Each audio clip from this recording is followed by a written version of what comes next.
me in the head, but I backed up and hit me in the chest. A Native American man under attack at Eastern Michigan University.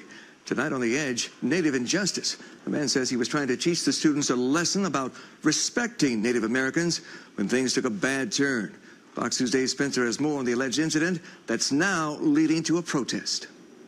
There's a sweat lodge under construction in the back of Nathan Phillips' home. Represents the stages of life: infancy, youth, adult, elder. A place where he can go to pray and meditate, then come out reborn. And he plans to use this one to cleanse himself of a recent experience that he can't seem to shake. That's what I was off doing, is just trying to figure out how to put a few dollars in my pocket so I could eat that night. It was a walk he took at noon on a Saturday in mid-April, walking by a home where he saw Eastern Michigan University students dressed as Native Americans. They had little feathers on, and I was going to just walk by, but a group of them said, "Hey, come on over. Hey, come here." He says he walked over to the fence and saw roughly 30 to 40 students involved in a theme party. Painted and had their face painted, and I said, "What the heck's going on here?" Right. "Oh, we're honoring you."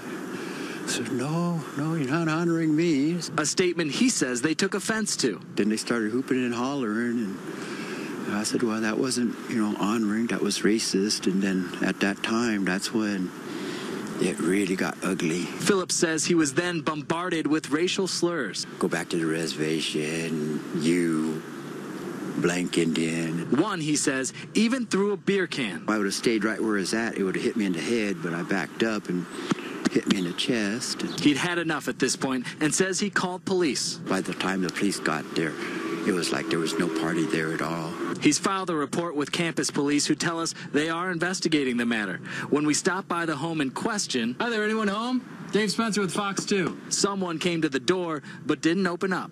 I asked Phillips why he went over to the fence. Why not just walk away? For me just to walk by there and have a blind eye to it, something just didn't allow me to do that. He claims this group referred to themselves as the Hurons, a former mascot at EMU. The mascot issue at the university over here was changed 20 years ago.